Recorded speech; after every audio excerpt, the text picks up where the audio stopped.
बात यह है कि हक को कबूल वही करते हैं जो सुनते भी हैं, और मुर्दों को तो अल्लाह क़यामत ही को उठाएगा, फिर उसी की तरफ लौट कर जाएंगे। और कहते हैं कि उन पर उनके परवरदिगार के पास से कोई निशानी क्यों नाजिल नहीं हुई। कह दो कि अल्लाह निशानी उतारने पर कादिर है, लेकिन अक्सर लोग नहीं जानते।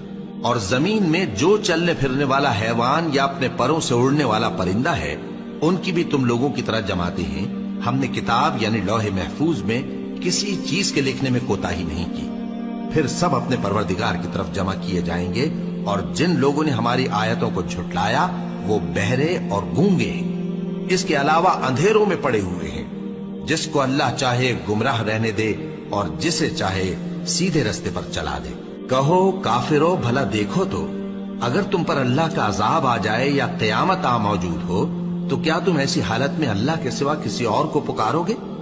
अगर सच्चे हो तो बताओ।